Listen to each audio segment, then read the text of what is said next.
Okay, we're in video number 8 now in the Joseph Jackson series, having to do with his undercover mission to discover what Joseph Smith and the members of the Church of Jesus Christ of Latter-day Saints were up to in Nauvoo. And he's found out a lot. And it was mostly Joseph and the apostles and a few other people in his Council of 50 and the Danites. Most of the people had no idea what was going on with the spiritual wife system, etc.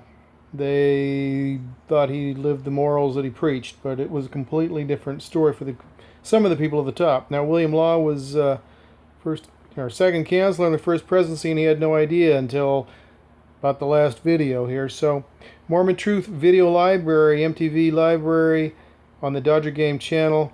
Let's get into it. Start reading again, number 8. And so, in the last video, we had just seen that Joseph Smith called a bunch of people all together, basically all the Danites that were in the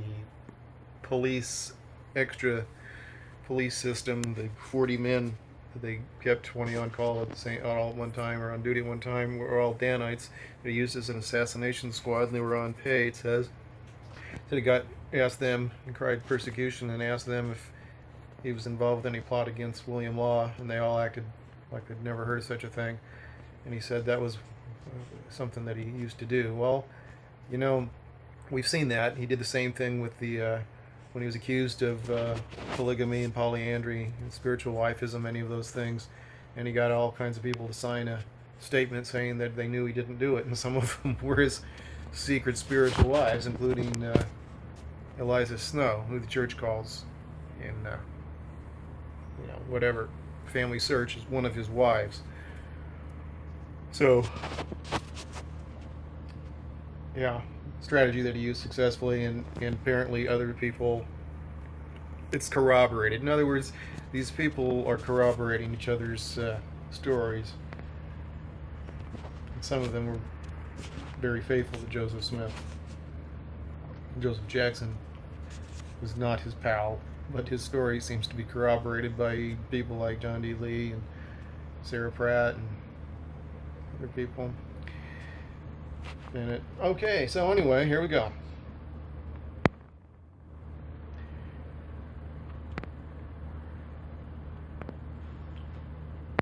This is a part of Joe's game. Whenever he is accused of secret plots, he calls his men, who are instructed to appear as foolish as possible, to disprove the accusation. In this instance, they endeavored so hard to appear silly that a sensible man might have detected the trick. But the faithful were convinced that Joe had been vilely persecuted and slandered, and that there was no ground whatever for the accusation against him. Joe, after having proved himself innocent by his accomplices, turned on the old man Norton, and called him all manner of vile names, told him his tongue ought to be pulled out by the roots, and said he, "Damn you, if you ever give vent to such another rumor, without more cause, I will order you cut up and fed to the catfish." Sounds very saintly of him. This was in presence of the city council and a large number of spectators. The poor old fellow, who was a true Mormon and an honest man, really, thought that the indignation of heaven was let loose upon him, and he looked the very image of penitence and submission. After delivering himself of his rage on the old man, Joe turned to the city council and declared that he was Law's warmest friend, and so completely did he spread the deceit on them that the Laws were induced to keep what they had passed between them and Joe to themselves. And to the world everything appeared fair. Law did not show that I had any knowledge of what passed until I gave him a hint of his danger, and then disclosed what I knew of the affair that had transpired between him and Joe. From that day we had a perfect understanding. To prevent an interruption of my narrative, I have omitted an interview that I had with Joe and Hiram the time the plan to assassinate Law was first concocted. Previous to Joe having settled upon any particular plan for the removal of Law, he sent for Hiram to counsel with him. We all three took a walk down the river bank, and Joe made known to Hiram that he had told me the whole plot against Law's life, which appeared to please him. But he opposed Joe's plan of assassination and stated that Law was cut off in this manner, it would bring the whole Gentile world down on them. He then suggested what he called a better plan of operation, which was to win Law's friendship by appearing sorry and apologizing for what had happened, and then invite him to a party where they could easily put a white powder in his tea. Joe thought a few moments on the plan and said that Emma would be in the way, and she would not suffer it. Hiram met this objection by saying that he would get his wife to call off Emma's attention, and then Mrs. Thompson and Mrs. Durfee would do up the business. Law would be taken suddenly ill, they would be called to lay hands on him, and no one would suspect the cause of his death. This course he deemed much safer than Joe's, because by his plan there would be suspicion and trouble. Joe said he would take the evening to think on it. Soon after we arrived at the Nauvoo house, and Joe went home. Hiram and myself proceeded alone to Joe's store. When we arrived there, I proposed to walk back of the store to the river, being desirous to get something further out of Hiram. I then asked him some questions about Mrs. Thompson, whether she could be trusted, etc. I told him that I did not want her acquaintance unless she was one of the secret women. He replied that I need have no fears of her, for he would trust her with his life. Said he, if I were to tell her to put on my men's clothes and set Law's mill on fire, she would do it. Oh my goodness. She is a captain. I then remarked that I had heard that she was one of his spiritual wives, and now I did not doubt it. Said he, who told you? I replied that the prophet told me, not only of her, but of nearly all their secret women, and it was right that he did, for they might be of service to me in carrying their measures. Yes, said he, I have slept between her and my wife. My God, said I, how did you keep them from quarreling? Oh, said he, they are sisters, and that is not all. They are one in Christ Jesus. He then went on to give me a history of his feats with his spiritual wives, but for reasons above mentioned, I will withhold names. There are women, however, who should be exposed, such as Mrs. Durfee, taking her own confession, and Joe's stories is correct.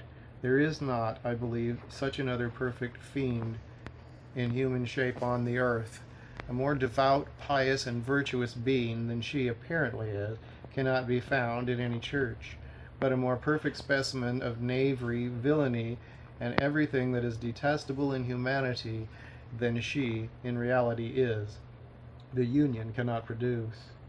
A stranger who visits Nauvoo can form no idea of the corruption practiced in the city. To him, everything appears perfectly quiet and harmonious, and he is favorably impressed. Incidentally, Sarah Pratt, wife of Orson Pratt, did mention names such as, I believe, Mrs. Durfee as being involved with plots where they told young girls of visions that they had had. They were to be Joe Smith's spiritual wife. And then he would come along and say he had the same vision, or something of that nature. So, once again, different people, very similar story, same guilty parties that they're naming. Okay, and hence, to him, everything appears perfectly quiet, and and sets down all the and he is favorably impressed, and hence sets down all that he hears against the Mormons. So that looks all nice, just like Temple Square in Salt Lake, right? It is originating in religious intolerance, would be any rumors against the saints. Nay, a man may live for years in this place and know but little of its iniquity. So completely does Joe cover up his crime. Many who were disposed to tell what they knew were deterred, and are still deterred by the fear of the power of Joe and the secret clan about him. When anything of a disgraceful character is disclosed, Joe, ever ready to prove a negative, will bring together his clan and prove himself perfectly innocent. And thus, no matter how vile his conduct in private, the individual who ventures to disclose it not only runs the risk of his life, but has little hope of making the people believe his story. Joe's conduct with the women of Nauvoo surpasses everything in blackness that I ever heard or read of. I have from his own mouth and from the mouth of his victims statements which I dare not reveal, for the world will not believe that such corruption could possibly exist. Yet if protection could be afforded to some of those females who were the victims of these wretches, the leaders in Nauvoo, I could, I believe, from their own mouths procure confessions that would startle the world. I have visited frequently those women whom Joe supported for the gratification of his lust. I have found them subsisting on the coarsest food and not daring to utter a word of complaint, for they feared Joe Smith more than they did their God. I have appealed to the finer feelings of their nature and seen them weep as children when dwelling on the degraded state to which their credulity had reduced them. Knowing me to be in the confidence of Joe, they hesitated not to unfold their griefs to me, but their neighbors and acquaintances generally knew nothing of their feelings or their degradation. These remarks apply only to a portion of the spiritual wives, for there are many who are as corrupt as Joe himself. From my knowledge of the spiritual wife system, I should think that the number of secret women in Nauvoo cannot be much less than 600.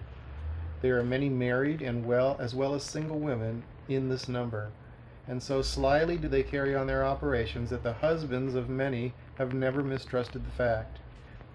Occasionally a matter of this kind was detected that opened the eyes of a few persons, and so conspicuous were things made to appear the early part of this spring that every man in the city who was not so blinded by fanaticism as to doubt the evidence of his own senses could have seen what damnable iniquity was practiced. In consequence of the discoveries then made by the two laws, Dr. Foster and others, and the exposure that followed, many of the most intelligent and respectable of the church dissented, denounced Joe as a fallen prophet, and formed a new society. But to return to my conversation with Hiram, having given me his experience in the spiritual wife system, he urged me to take a few women, and named 2 or 3 whom he said would suit me. I thanked him, and said I had no desire to form any connection with any women in this city. But if I should change my mind, I would give his choice the preference in part. As we returned to the store, we met Dr. Richards, and Hiram said to him that he would prophesy on my head that I would soon come into the church and become a great man as ever Paul was. To this I made but little reply, and left them together. I went down to Joe's house, and on entering I found Joe in conversation with Emma, who was weeping bitterly. I asked Joe if he was engaged. He replied by telling me to walk into his council room and he would be there presently. Well, we'll continue with the next video. It's a little different from what we hear in Sunday school, huh?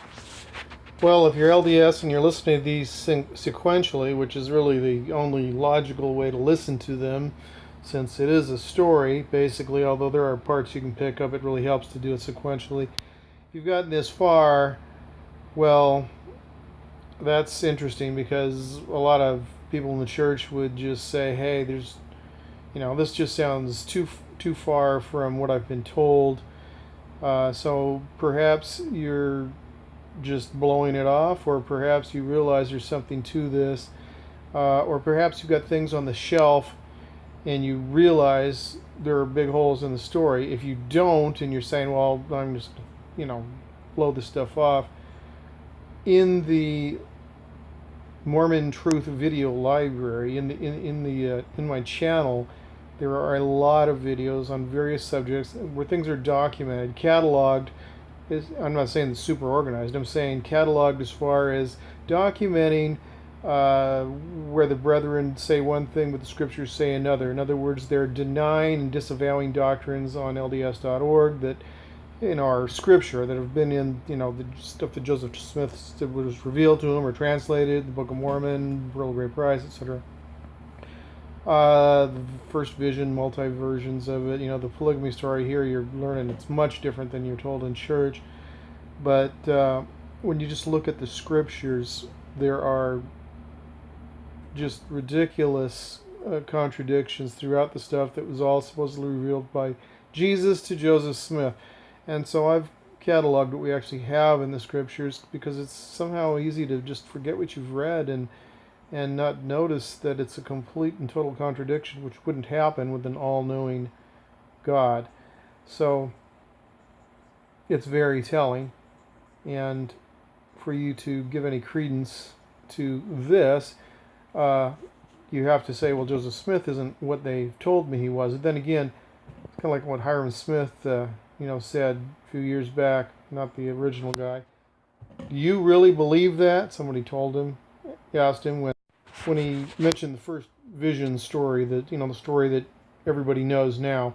They didn't have that story in times of Joseph Smith. Evidently, he published that in 1842, but his family didn't know about it. And we got that on, the 10 or 9 versions of the first vision. But do you really believe that? Think of the things we believe. Now you wonder why these poor girls believe these stories, revelations, that Joseph Smith had a revelation they're going to be his wife for the night, or spiritual wife, that sort of a thing. You think, how could they be so credulous? But aren't we kind of the same thing? We've been conditioned to believe that that he's just this super righteous guy that God came down and visited. Like I said, his family never heard of that. The story has changed a lot, and the things that we believe we have to examine. And there is a lot of provable truth or falsehood that we can compare in the scriptures. God has his own laws, he says. Does he keep them? Is he consistent? Does he tell? So the channel button is just left of the subscription button. Hopefully you'll use them both and learn a lot. Most people don't have any idea how much Mormon doctrine has changed over the years. Jesus just keeps changing his mind. I mean, he's named the church 3 times, right? But a lot of doctrine has changed, and the reason people don't know about it is because the correlation department hides the older stuff. You don't see journal discourses on LDS.org, do you? In fact, do you see the documentary history of the church? No, you see correlated materials.